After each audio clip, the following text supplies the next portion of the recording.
For today's video, mag-discuss ta about gender equality. Now, trigger warning sa uban dira, kabalo ko na uban sa inyo nga possible masuko sa akong istorya or sa atong topic today, but I just want to give my 50 cents sa kani nga topic. So, naman ko daghang nakita sa akong newsfeed both sa Facebook and sa TikTok about like topics about gender equality, topics sa mga feminist, topics sa mga podcast discussing about this. Kaya ang ginaingon mo nila, gusto nilang equality is kung unsay mabuhat sa isa ka gender, dapat mabuhat pod sa isa ka gender. So, ibig sabihin, kung kaya ang mga male or ang mga lalaki kunyari magpanday, maglimpyo og kanal, sakag pusti sa kuryente, dapat mabuhat pod na sa babae. Pero kasagaran man gud daghang mga babae nga dili gusto nga nakatrabaho nga naman. Bukod sa bugat, delikado pod siya. So kana sa mga trabaho man gud guys is para jud na siya. Well, kung unahon nimo, it is built for males. It's not about like kung kaya or dili kaya buhaton. Sa biologically speaking man gud, mas namo gyud kakayanan or mas naay strength and durability ang mga lalaki. But that doesn't mean na always na siya. But nilakaw na ta sa ato ang point. The point is, equality can be achieved without the other gender doing the same as the other gender. Sabat mo?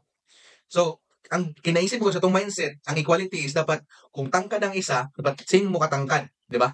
So, ibig sabihin, kailangan kailangan mindset mo guna dautan, dapat dili nga na think outside of the box. So, what I'm trying to say here is that being equal just means that you are contributing to to society, or let's say atong i-dial down a little bit sa family na lang. Sige, sa dynamic sa family between husband and wife.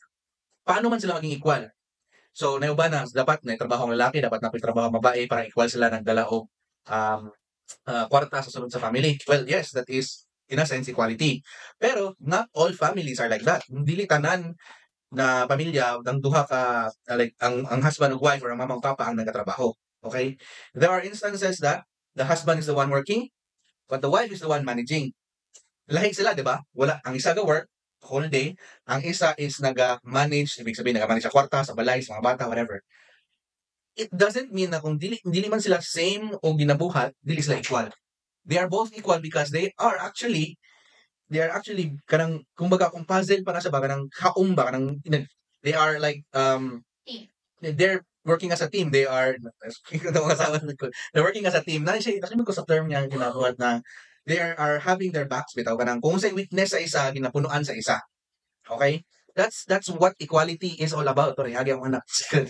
But that is what equality actually is. It's not about doing the same thing as the other.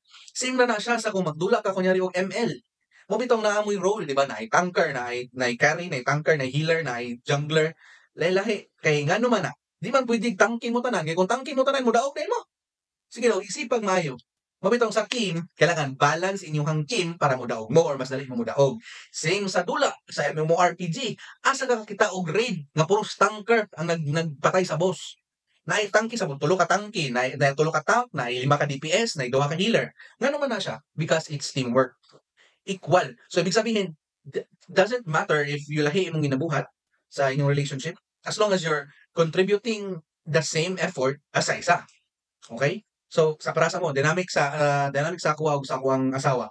So ako ang kanang kumbaga naga-work jud og tama. Siya po ang naga-manage sa tanan. So since nga namong dynamic, well, actually karon medyo kuan na siya kanang mas ning samot siya kakuan kinanabot siya nanabot trabaho si Mrs. Mongod.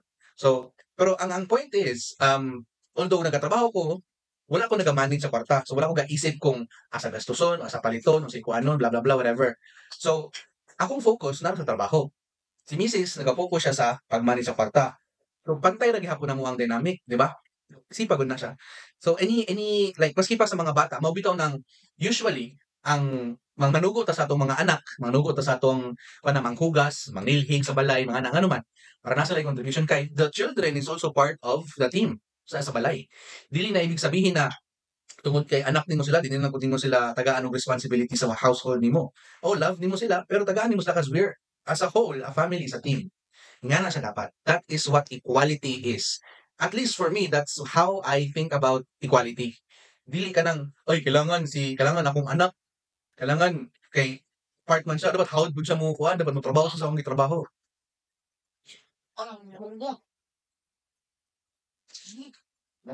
Balik na sa topic na ang niro nagkuhan sa nabilin siyang lubot na tae. Anyway, so muna siya kay ang again, any like community, society, always ta kuhanan o kitaan or gina-require na maging na mo contribute or maging like balance equal mo kuhan sa ato ang like gamiton natong strengths para maka-contribute ta sa atong isig sa community nato, whether it be small community, family, company ba na siya, nahulog sa nato. So, muna siya quality guys. Di lang po dili lang po ni siya about sa gender, pwede po ni siya apply sa age, dili ibig sabihin na tungod kay batan-on dili naka-contribute sa mga tiguang ano ba kanang inyong mindset mo good guys, ayaw always i-kuan bitaw nga kung sige naingon sa uban. Ang inyong isipon is think outside of the box. Like there's a lot of things that you could do.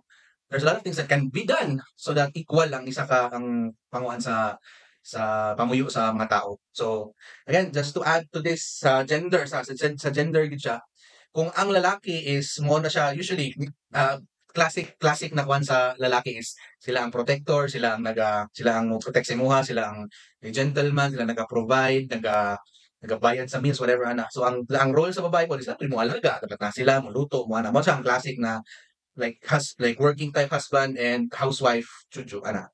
But again, kung kunyari ang gusto sa babae kay magtrabaho pud siya, then why not? Ang lalaki okay sa lahat saya ka nga house husband siya, okay ra pud nga kay they're both equal in a way na nag-contribute sila sa ilang pamuyo. It doesn't have to be na, "Oy putya kailangan CEO akong bana, dapat CEO pud ko." It can be like that, but it does not need to be like that. Gets ninyo? Gets ninyo na siya? Like, pwede, inganaon, but you don't have to force it. Like, dili ninyo kailangan maging ingana. Chill lang mo. Ayaw mo palabi. Kaya ako ba, nung intense na kayo, kay makalagot mo magtanaw sa sa newsfeed, bitaw nimo nga. Ang na yung mga uban, labi na ng mga feminist, may na, gusto nang equal ang rights sa mga babae, pero katulad pag same feminist ang magyaw-yaw na dili sila gusto mo trabaho kay ngani kay luod daw or something ana. And I'm pretty sure na katong mga nagayoyo nga nga feminist dili tinuod na feminist.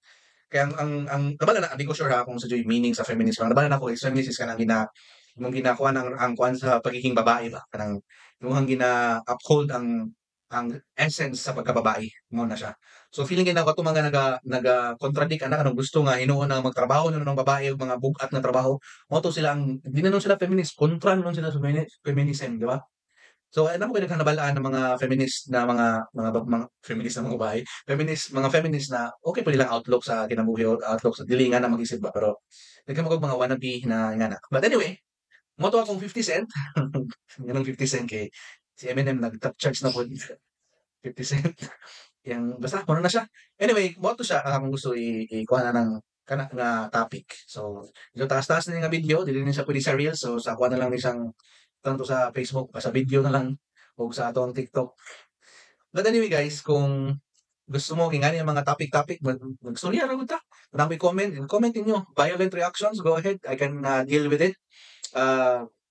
Pero mas ganahan ko kung kanang discussion like walay gamitay ad hominem mga ingana magstorya na ita. Comment mo, mutubag ko. Ano lang siya, like a critical discussion would be better than a discussion na puros ko ka ng mga tawag-tawag mga pangalan, mga white pulos bitaw nga storya. Maging productive ta guys, maging kuan sa tong kinabuhi. Dito magsige ka ng paduding ba, kanang musiko na basta ka ng mga white pulos tambay nga nang yun, nga nagod ka ng maski pagtambay ka na makadaghang pwede mabuhat sa kinabuhi. So yan na.